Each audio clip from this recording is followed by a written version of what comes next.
जिसका खुद पे कंट्रोल नहीं होता ना, वो किसी और को अपने कंट्रोल में नहीं रख सकता। जो स्वयं को कंट्रोल में रख सकता है वही सबको कंट्रोल में रख सकता है। इसलिए कहता हूं, पहला युद्ध आप अपने आप से लड़ो। पहला युद्ध आप अपने आप से लड़ो। क्यों भैया, ठीक हो? आप पहला युद्ध किससे लड़ोगे? अपने आप से। जैसे ये भैया तंबाकू खाते हैं? नहीं, सही बताओ, गुटखा नहीं। जैसे कोई गुटखा खाए, तंबाकू खाए, बोला गुरुजी रह नहीं पा रहे हम, खा लिया। इसका मतलब तुम्हारा कंट्रोल नहीं, तुम्हारी तंबाकू जीत गई और तुम हार गए। तुम्हारी सिगरेट जीत गई और तुम हार गए। सिगरेट पीने वाला रह नहीं पा रहा सिगरेट के बिना, शराब पीने वाला रह नहीं पा रहा शराब के बिना। इसका मतलब जीता कौन और हारा कौन? शराब जीत गई और पीने वाला सिगरेट जीत गई और आप हार गए। तंबाकू जीत गई और आप, यार ये शरीर ईश्वर ने दिया है, तुम क्यों इसे गुलाम बना रहे हो? सिगरेट का, चाय का, तंबाकू का, गांजा का, चरस का, अफीम का और शराब का और पराई औरतों का। कुछ लोग गुलाम हो जाते हैं, रह नहीं पाते। क्यों इतने आदी बनते हो? इससे नुकसान किसका है? क्या पालोगे गुलाम बनके? अपने पे कंट्रोल, अपनी इच्छाओं पे कंट्रोल। इसलिए इस दास अनिरुद्ध ने, मुझे किसी चीज का शौक नहीं है।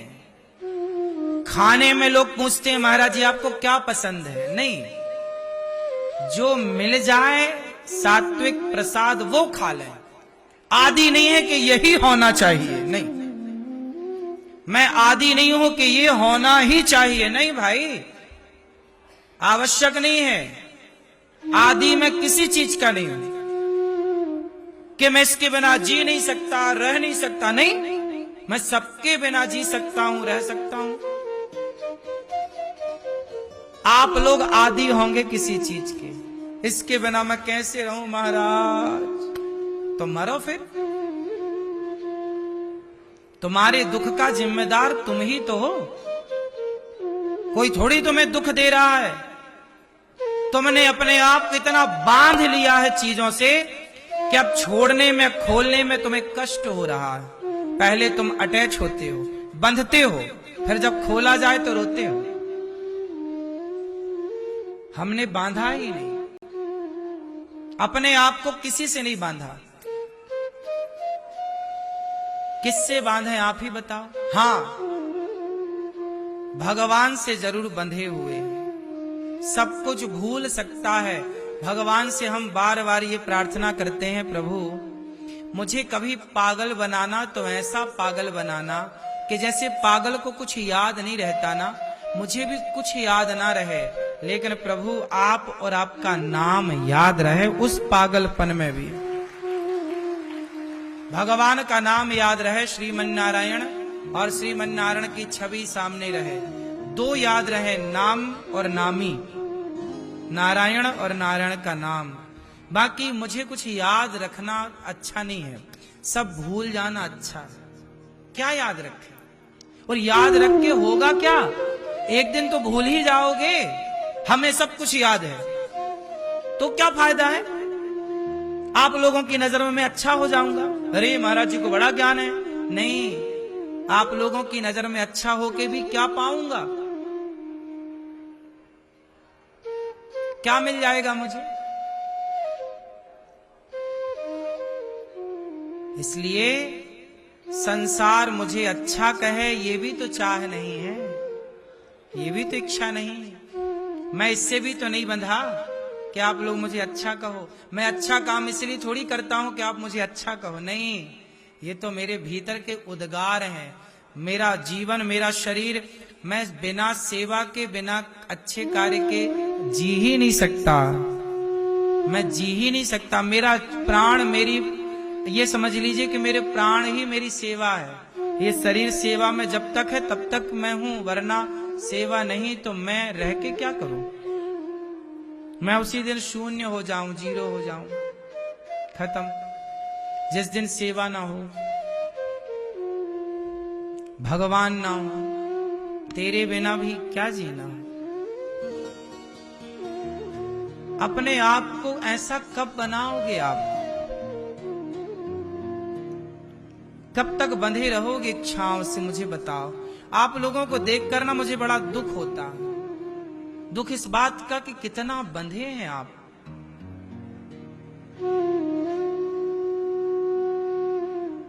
एक टाइम आएगा जब मैं आपको ये भी बताऊंगा, कहकर नहीं, मैं कह के नहीं बताता, करके। एक दिन आएगा वो समय जब मैं आपको ये भी बताऊंगा। आज की बात 2 साल, 4 साल, 10 साल बाद के लिए रहेगी। एक समय वो भी आएगा जब आप लोग ये भी देखेंगे कि ये संसार जो भी है, यहां सेवाएं जो कुछ है, जैसे आप लोग सवेरे मलमूत्र करते हैं, बोलो, आप सवेरे मलमूत्र करते हैं तो मलमूत्र करने के बाद क्या उसकी ओर पलट कर देखते हैं? बोलो, आपके शरीर से ही तो निकला है, क्या आप पलट कर देखते हैं? नहीं। संसार को ऐसे ही छोड़ दो जैसे मलमूत्र को छोड़ा जाता है। उसकी याद भी नहीं आती। आपने सवेरे आज मलमूत्र छोड़ा होगा, उसकी याद आई आपको कि कहां होगा, कैसे होगा? कोई याद नहीं। उसी तरह ये संसार ऐसे ही छूट जाए मलमूत्र की तरह, और कभी उसका या यही त्याग है। यदि ऐसा त्याग करने को तैयार हो ना, तो भगवान तुम्हें मिलेंगे, इसी जन्म में मिलेंगे।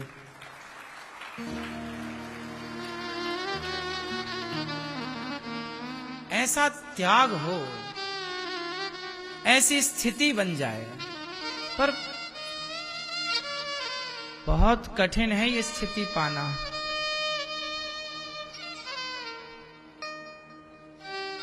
आप लोग जब दुखी रहते हैं, परेशान रहते हैं, तो मुझे आपके दुखी और होने से, आपके दुख परेशानी को देखकर केवल यही याद आता है कि आप दुखी केवल इसलिए हैं क्योंकि आपने भगवान को भुला दिया है।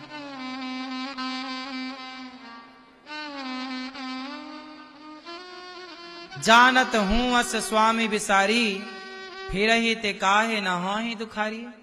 भगवान को भूल गए तो दुख नहीं होगा। आपने भुलाया किसे?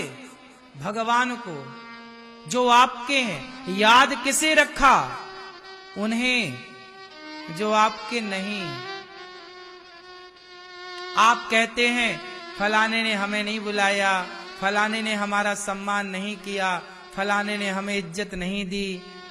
सम्मान के लिए क्यों मरते हो? 84 लाख योनियों में मनुष्य बनाकर के ईश्वर ने तुम्हें कितना सम्मान दिया है। भगवान ने मनुष्य बना दिया आपको। कुत्ता बनाया होता तो क्या करते? दौना चाट रहे होते। सुअर बनाया होता तो क्या करते? नाले में लौट रहे होते। बिल्ली बनाया होता तो क्या करते? चोरी से दूध पी रहे होते।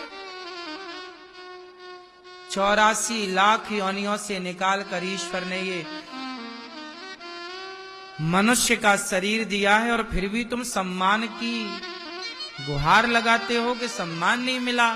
मानव शरीर मिल जाना यह ईश्वर के द्वारा दिया गया सबसे श्रेष्ठ सम्मान है।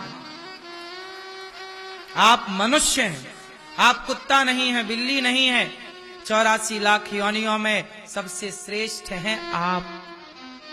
ईश्वर ने आपको मनुष्य से सम्मानित किया है। किससे? बोलो, सही है कि गलत है? लेकिन तुम्हें कदर कहां है मनुष्य की? तुम्हें तो संसार की और चीजें चाहिए, वो चीजें चाहिए जो यहीं छूटनी है। हमारे टाटा जी चले गए अभी कुछ महीनों पहले, इतने बड़े आदमी थे, उनके वो चाहते तो डॉक्टर क्या हॉस्पिटल खरीद लेते? क्या नहीं खरीद सकते थे टाटा जी, बताओ? 1000 हॉस्पिटल खरीद लेते वो, दुनिया के सबसे अच्छे डॉक्टर बुलाते, कराते अपना इलाज। फिर मृत्यु क्यों हो गई? डॉक्टरों के भरोसे जिंदा ना रहते? बनवाते ना कोई ऐसी दवाई पैसों से जो मरने ना देती? पैसा छाना तो उम्र खरीद लेते ना, साल 2 साल और जी खरीद लेते, आयु 10-20 साल और जी लेते, आयु खरीद लेते। पैसे से बताओ, आप लोग पैसे से 5 मिनट खरीद सकते हो? उत्तर दो। टाटा जी खरीद पाए 5 मिनट? फिर पैसे के लिए आपने कई घंटे बिगाड़े हैं, पैसे के लिए समय बिगाड़ा है, पर वो सारा पैसा देकर आप 5 मिनट खरीद पाओ तो बता देना। इसलिए साहब, पागल ना बनो। पैसा कीमती नहीं है, समय कीमती है। और समय भी वह सार्थक है जो समय परोपकार में, समाज की भलाई में, अच्छे कार्यों में खर्च हो। पैसे कमाओ, पैसे कमाओ, ईमानदारी से कमाओ। पैसे कमा के सही जगह लगाओ, भूखे में लगाओ, प्यासे में लगाओ। ये दास अनिरुद्ध यही सोचता है। गौरी गोपाल आश्रम में हजारों लोग आते हैं। आप लोग जब प्रसाद यहाँ खाते हो ना, आपने एक चीज नोटिस की होगी, ऊपर जहां मैं बैठता हूं मिलने के लिए आपसे, वहां से ना भोजन करते हुए भक्त दिखाई पड़ते हैं। सीधा कांच लगा है ना, गिलास लगा है, रसोई दिखती है। मैं इस तरफ सिर करता हूं तो भगवान लक्ष्मी नारायण दिखते हैं। मैं सीधा करूं तो खाते हुए भक्त मुझे मिलते हैं, दिखते हैं। मैंने ये सब क्यों कराया है? इसके पीछे कभी आपने वजह नहीं जानी होगी कि सामने मैंने गिलास क्यों लगवाया है। इसलिए क्योंकि मुझे आप लोगों को खाते हुए देखना, किसी भूखे को खाते हुए देखना बहुत अच्छा लगता है। मैं सोचता हूं कि मैं कितनी सेवा करूं कि गौरी गोपाल में कितने लोग आएं और सबको पेट भर भोजन मिले, सब खाएं और मैं देखूं आपको खाता हुआ। आप भोजन करें और बस ये दास दर्शन करता रहे कि चलो गौरी गोपाल में सब लोग प्रेम से खा पी रहे हैं। जैसे माँ अपने बच्चे को खाता हुआ देखती है तो दुखी होती है कि प्रसन्न? बोलो। ऐसे ही जब गौरी गोपाल में सबको खाता हुआ हमारे लक्ष्मी नारायण भगवान देखते हैं तो वो प्रसन्न होते हैं। ये दास अनिरुद्ध भी प्रसन्न होता है कि चलो भक्त जन भोजन कर रहे हैं। सेवा है ये, मेरे से इतना ही तो आता है, इससे ज्यादा कुछ नहीं आता।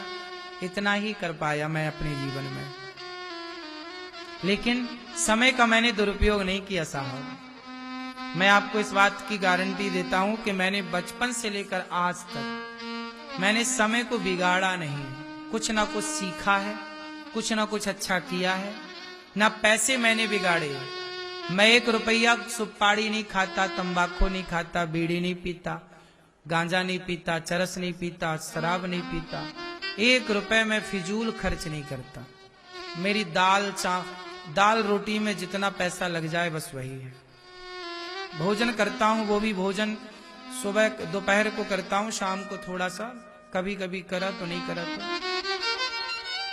सूर्यास्त के बाद नहीं करना चाहिए भोजन। भोजन भी 2 बार ही करता हूं लगभग, कभी 1 बार तो कभी 2 बार, फिक्स नहीं है कि 2 बार ही होगा। कल मैं कथा से उठा और उठने के बाद मिलते मिलते 7 बज गए, 7:10 हो गए, और फिर कोई भक्त मिलने आए तो मैं उनसे मिलने लगा और नीचे आप लोग बैठ गए प्रश्नोत्तरी के लिए। तो थाली रखी थी पर खाने का टाइम नहीं था, तो फिर मैंने केवल पेय पदार्थ जो था सूप, 1 गिलास सूप पिया, आ गया अपने काम में। जीवन में अपने आप को इतना बिजी कर दो काम में, सेवा में, कि उल्टा सीधा सोचने का भी आपके पास समय ना रहे। जो व्यक्ति फ्री है वो परेशान है, जो व्यक्ति बिजी है वो सुखी है। आपको ये सारी बातें ये दास केवल इसलिए बताता है कि जीवन में कभी सबके बीच में रहो। देखो मैं सबके बीच में हूं, सबके साथ हूं, पर सबके बीच में रह करके भी सबसे अपने आप को अलग रखता हूं, अटैचमेंट नहीं। मन चला मत जाना कहीं, किसी से लगाव मत लगा लेना। आज यदि मैं आपसे लगाव लगाऊंगा तो कल रोना पड़ेगा। जैसे आपका ब्याह होता है, शादी हुई, पत्नी आई, आप पत्नी से बहुत प्यार करने लग गए, अच्छा है, रहना चाहिए प्यार गृहस्थ में, तो बहुत प्रेम है पति का पत्नी से, पत्नी का पति से, चलो आप रहते हैं। फिर क्या हुआ, बच्चे हुए आपके, बच्चों से भी आपका लगाव लगा, अच्छा है, होना भी चाहिए, पढ़ाया लिखाया आपने, योग्य बनाया, बहुत अटैच हो गए, मेरा बेटा, मैं तो रह नहीं सकती बेटे के बिना। अभी तक बेटा नहीं था तब आप रहते थे बेटे के बिना, अब बेटा हो गया तो आप क्या कह रहे, अब मैं बच्चे के बिना रह नहीं सकती, मैं रह नहीं सकता। ठीक है, यही अटैचमेंट तो आपने बनाया है ना। फिर क्या हुआ, पति पत्नी दोनों में से एक का बुलावा आ गया, चलो भगवान के घर, क्योंकि आप पति पत्नी दोनों में से एक को जाना पड़ेगा। पहले कौन जाता है ये ईश्वर तय करेंगे, मुझे नहीं पता, लेकिन जाना तो पड़ेगा। क्यों जाना पड़ेगा ना। तो जाने लगा कोई एक, तो पत्नी रोने लग गई, हमारा पति कहां चला गया, हे भगवान हमने तुम्हारी इतनी पूजा की और हमारा पति मर गया। अब ये बताओ, क्या आप लोगों को पता नहीं था कि संसार का नाम मृत्यु लोक है। ये संसार में जो आया है काहे के लिए आया है, मरने के लिए। सब मरेंगे एक दिन, कौन है जो नहीं मरेगा। इसलिए इस मृत्यु के सत्य को स्वीकार कीजिए।